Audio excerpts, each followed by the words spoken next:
Occupational English Test. Listening Test. This test has 3 parts. In each part, you'll hear a number of different extracts. At the start of each extract, you'll hear this sound. You'll have time to read the questions before you hear each extract, and you'll hear each extract once only. Complete your answers as you listen. At the end of the test, you'll have 2 minutes to check your answers. Part A. In this part of the test, you'll hear 2 different extracts. In each extract, a health professional is talking to a patient. For questions 1 to 24, complete the notes with information that you hear. Now, look at the notes for Extract 1. Extract 1, questions 1 to 12. For questions 1 to 12, complete the notes with a word or short phrase that you hear. You now have 30 seconds to look at the notes.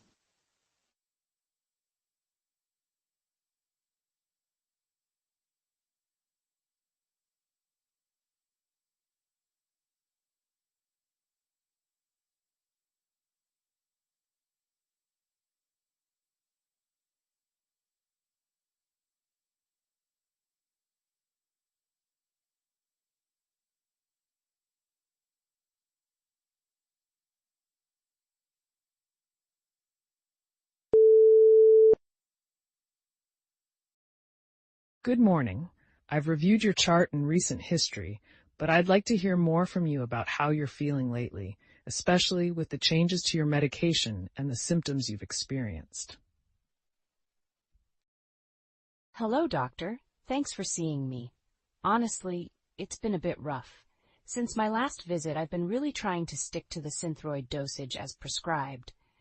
It's been helping somewhat, I guess, because my stomach issues aren't as bad as before. But these leg pains are really bothering me. It feels like a shooting pain through both my legs, though it does get a bit better if I walk around or when I switch from sleeping on the couch to my bed. It's good to hear that the adjustment in Synthroid is helping with your stomach issues. About the leg pain, do you notice any swelling or color changes in your legs? No swelling or anything. Just the pain. It's like fire in nerves sometimes. And it's not just at night. I feel it off and on during the day, too. Okay, that's important to know. You mentioned improving your medication adherence. Can you tell me more about your routine now compared to before? Sure. Before, I was pretty bad with timings, often skipping doses. Now I've set alarms on my phone, and it helps me take the Synthroid first thing in the morning. I'm really trying to avoid any more complications. That's a great strategy. Sticking to your medication schedule is key, especially with thyroid issues. Now, you also mentioned concerns about alcohol consumption. Can you elaborate on that? Yeah, I feel a bit restricted. I used to enjoy a couple of beers in the evening, but with all these health issues, I was advised to cut down to 1. I miss the social aspect of it, you know? I understand that it can be a significant change in your lifestyle. It's good to discuss these feelings as they play a big part in your overall well-being. Let's keep monitoring how you feel with this adjustment. Now, regarding the cysts found on your kidneys, especially the one on the left kidney, any concerns or symptoms you've noticed? No specific symptoms from that. It was quite a shock, though, when they told me after the ultrasound. I'm worried about it turning into something serious. It's completely natural to feel anxious about such findings. We'll keep a close watch with a follow-up CT scan. Now let's go over your recent tests and my assessment based on all the updates.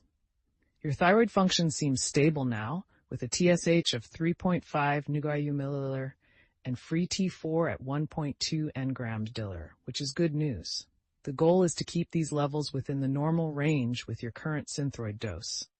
Your kidney function, with a serum creatinine of 1.4 mg/dL and eGFR at 55 mL/min per 1.73 mL², indicates a mild decrease in kidney function, which we'll continue to monitor closely. The liver enzymes are within normal limits, and the complete blood count is also stable. Regarding the imaging, the cyst on your right kidney is simple and typically not a concern. However, the 3-centimeter cyst on your left kidney has characteristics that we need to investigate further with the planned CT scan. The goal is to ensure there's no growth or malignancy. For your leg pain, although it improves with movement, it would be beneficial to perform some additional tests, perhaps a nerve conduction study, to rule out any neuropathic causes. We should consider this after we stabilize your other conditions. Here's our plan moving forward. Continue with the current dose of Synthroid and retest your thyroid levels before your endocrinology appointment on January 3rd. Follow-up imaging for your kidney in February is crucial. I also want to see you back in 3 months for a routine checkup to reassess your thyroid function and kidney cyst status. In the meantime, maintaining your medication routine and minimizing alcohol will be important for your overall health. We'll also consider addressing the leg pain based on how things progress. Do you have any questions, or is there anything else you'd like to discuss today?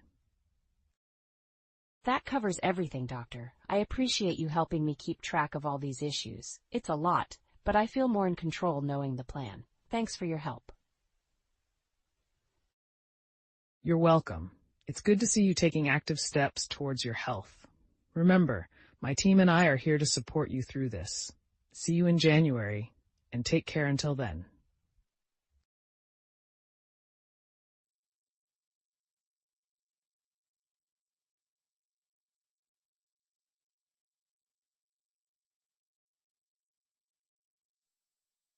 Extract 2, questions 13 to 24. For questions 13 to 24, complete the notes with a word or short phrase that you hear. You now have 30 seconds to look at the notes.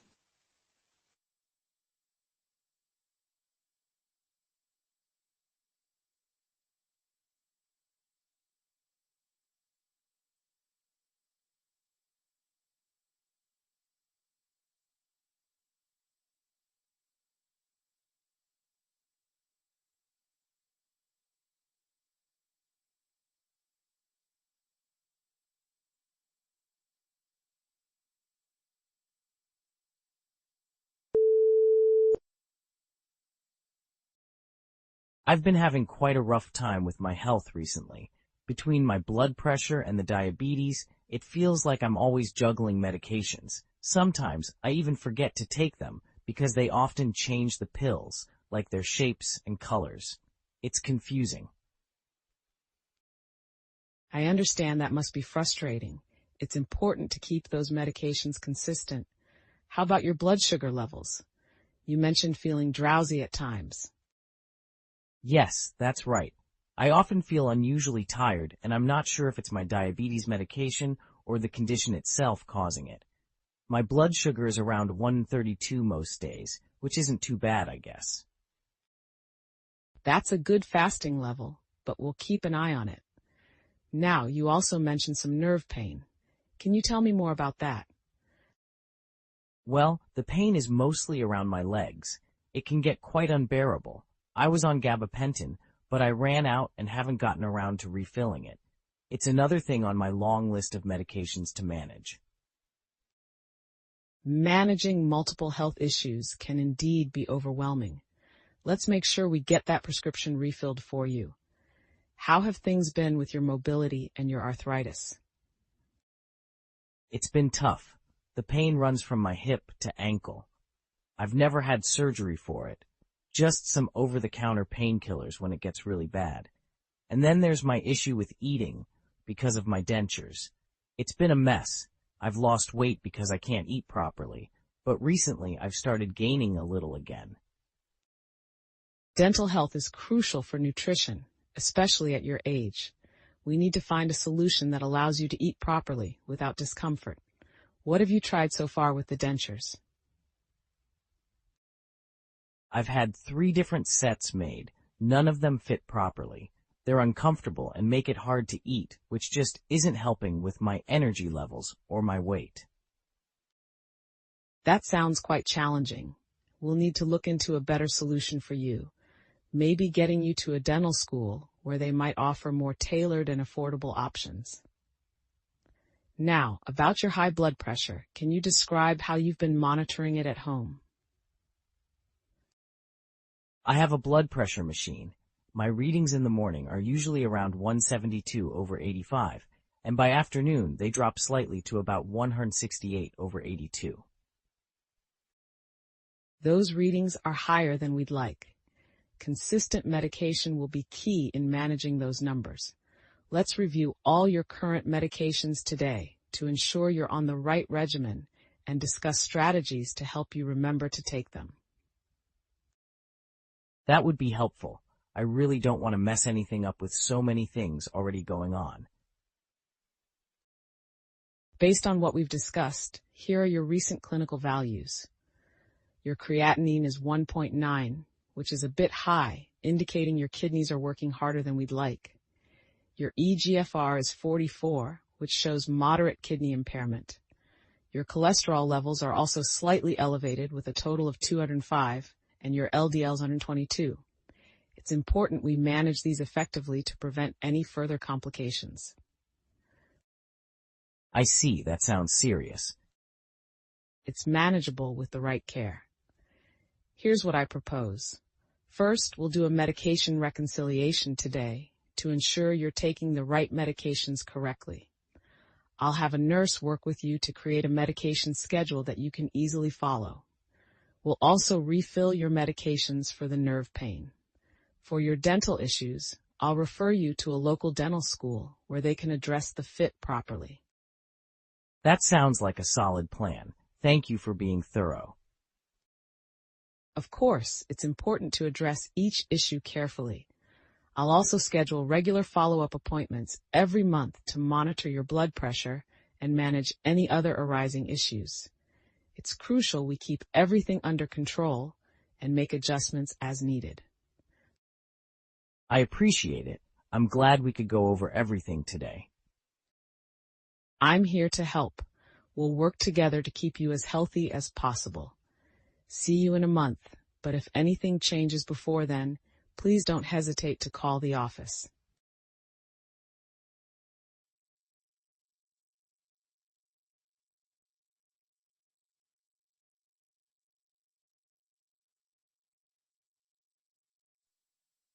That is the end of Part A. Now look at Part B. Part B. In this part of the test, you'll hear 6 different extracts. In each extract, you'll hear people talking in a different healthcare setting. For questions 25 to 30, choose the answer A, B, or C, which fits best according to what you hear. You'll have time to read each question before you listen. Complete your answers as you listen. Now look at question 25.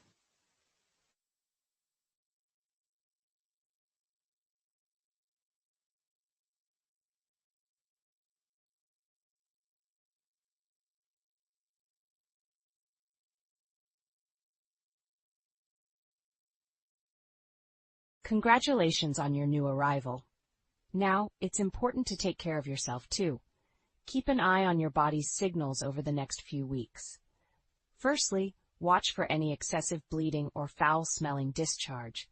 These could be signs of an infection or other complications. Also, you might feel some cramping, which is normal, but severe pain could indicate a problem, and you should contact us immediately. Ensure you're getting plenty of rest and staying hydrated. If you have any issues with breastfeeding, we have lactation consultants who can help. Lastly, it's normal to experience a range of emotions, but if you feel overwhelmed or unusually sad, please reach out. We can provide support or refer you to a specialist if needed.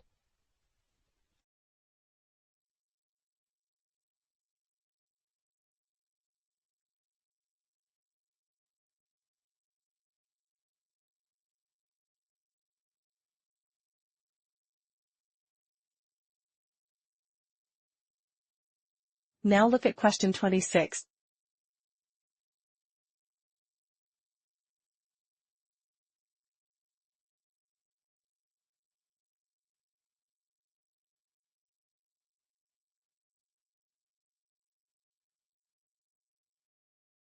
Good morning, everyone.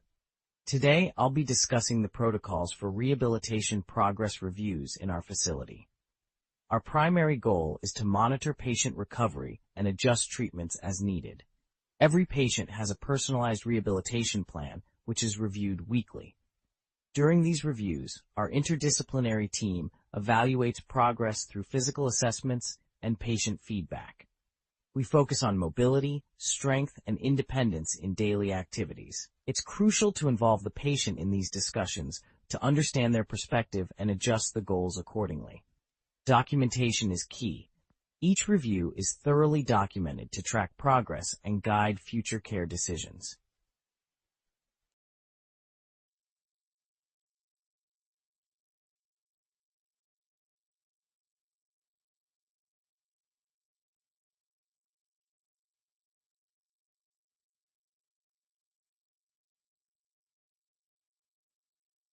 Now look at question 27.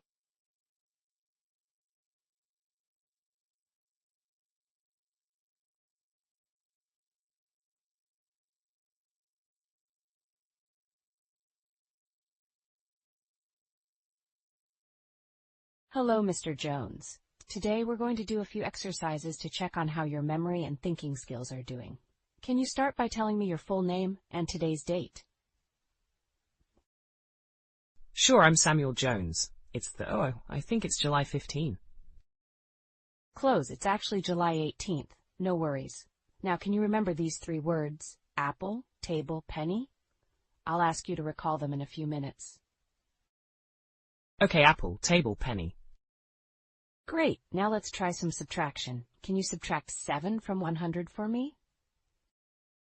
That would be 93, right? Yes, that's right. Now, can you recall the three words I asked you to remember?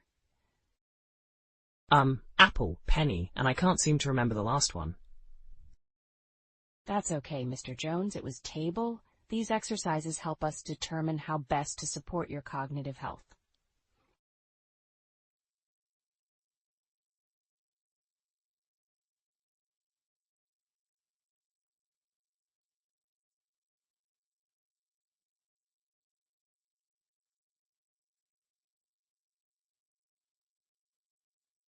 Now look at question 28.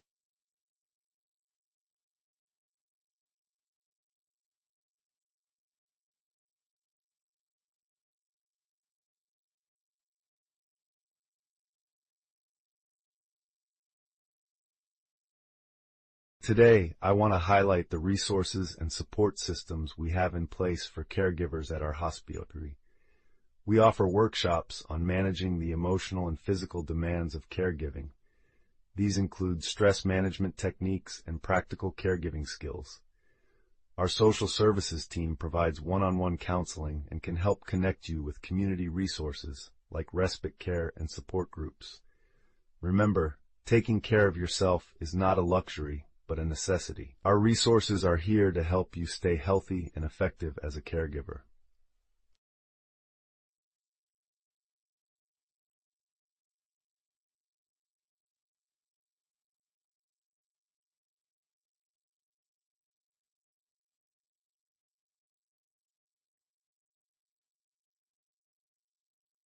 Now look at question 29.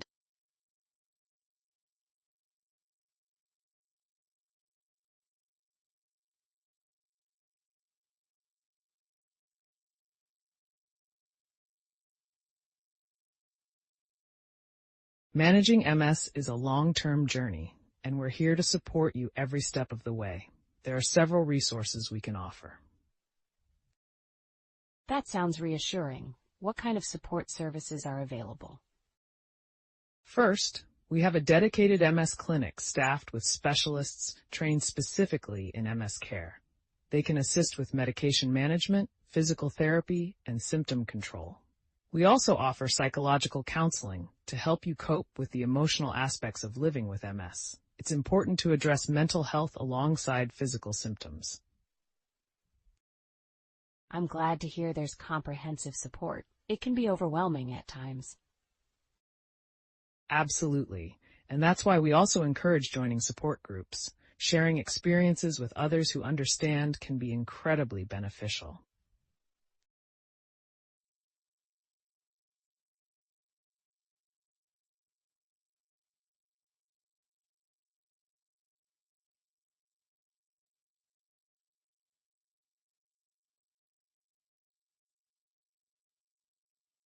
Now look at question 30.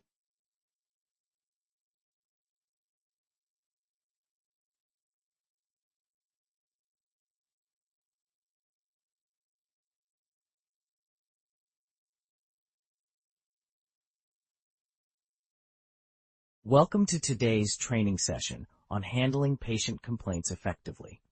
Firstly, it's crucial to listen actively to the patient's concerns without interruption. Acknowledge their feelings and assure them that their issue is being taken seriously. Next, gather all necessary information about the complaint. This includes asking clarifying questions and reviewing the patient's records and previous interactions. Once you have a clear understanding, discuss possible solutions. Involve the patient in this process to ensure they feel heard and their needs are addressed. Finally, follow up with the patient after the complaint has been resolved. This shows commitment to their satisfaction and continuous improvement in our services.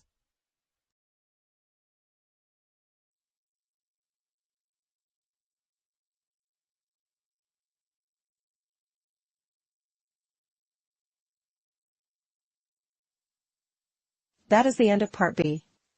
Now look at Part C. Part C. In this part of the test, you'll hear two different extracts. In each extract, you'll hear health professionals talking about aspects of their work. For questions 31 to 42, choose the answer A, B, or C, which fits best according to what you hear. Complete your answers as you listen. Now look at Extract 1.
Welcome everyone. Thank you for joining today's detailed session on syncope, an often misunderstood and misdiagnosed condition that represents a substantial challenge in clinical practice.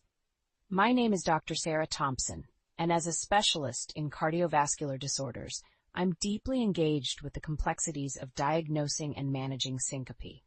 Today, we will dive deep into the nuances of syncope, explore its various causes, and discuss comprehensive management strategies. I will also share a case study that highlights the critical aspects of our discussion. First, let's define syncope clearly.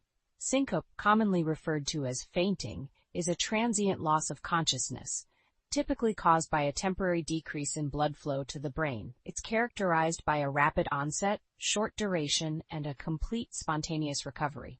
The causes of syncope are varied and can be categorized into three main types: reflex syncope, cardiac syncope, and orthostatic hypotension.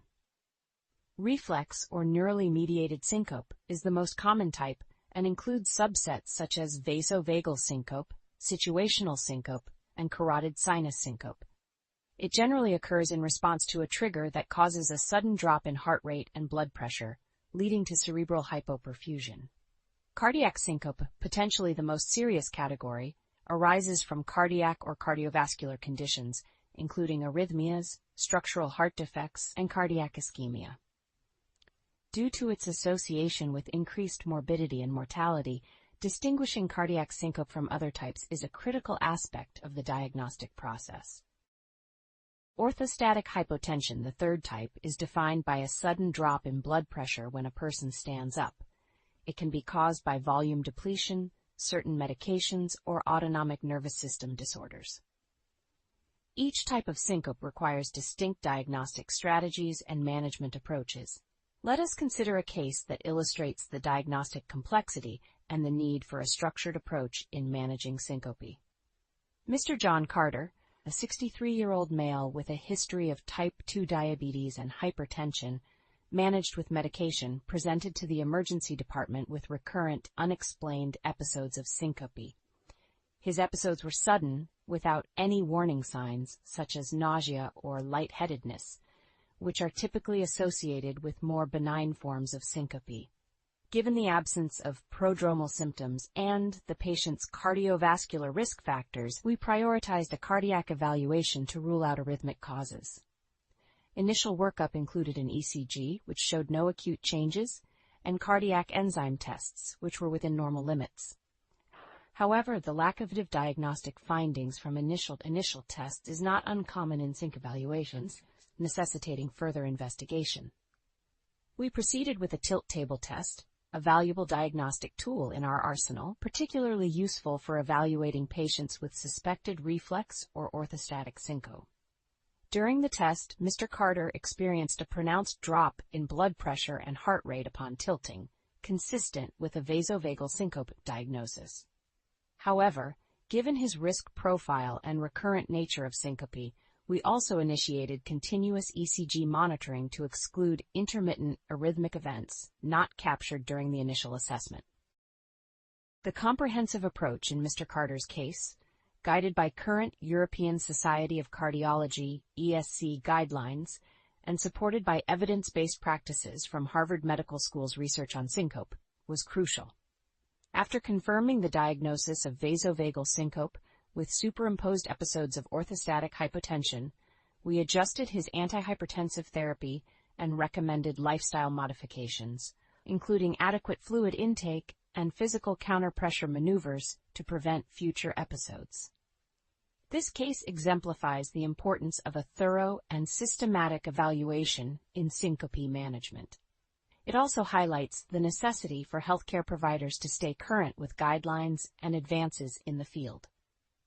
For those looking to deepen their understanding of syncope, I recommend reviewing the latest ESC guidelines and participating in specialized educational courses. Remember that managing syncope effectively requires a balance of clinical acumen, detailed patient history, and judicious use of diagnostic resources. It's a common yet complex presentation that can herald serious underlying conditions, making its proper evaluation and management absolutely vital in clinical practice. Thank you for your attention today. I hope this discussion enhances your ability to manage syncope with confidence and precision. I am now open to any questions or further discussion on this topic.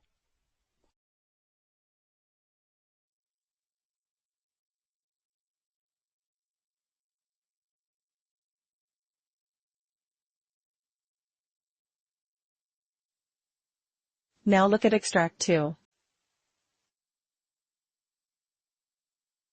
Extract 2, questions 37 to 42. You now have 90 seconds to read questions 37 to 42.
Today we're delving deep into the world of advanced glycation end products, AGEs, and their role in chronic disease pathogenesis. I'm joined by Dr. Sarah Brighton, an expert in metabolic disorders and a senior researcher at the Harvard School of Public Health. Dr. Brighton, thank you for being here. Thank you for having me. It's crucial to discuss AGEs because they play a significant role in the progression of various chronic diseases, including diabetes, renal disease, and cardiovascular disorders.